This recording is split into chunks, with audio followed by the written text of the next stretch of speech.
Why cycling is bad for the economy? A cyclist is a disaster for the country's economy.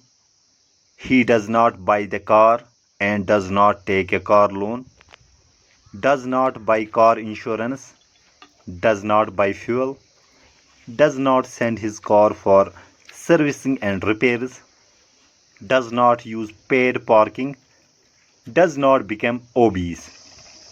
Yes, and well, damn it, healthy people are not needed for economy. They do not buy drugs.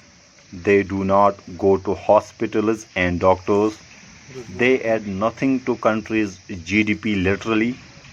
On the contrary, every new fast food outlet creates at least 30 jobs, 10 cardiologists, 10 dentists, 10 weight loss experts, apart from people working in the outlet.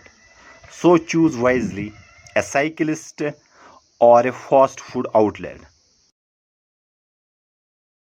By the way, walking is even worse. They do not even buy a bicycle.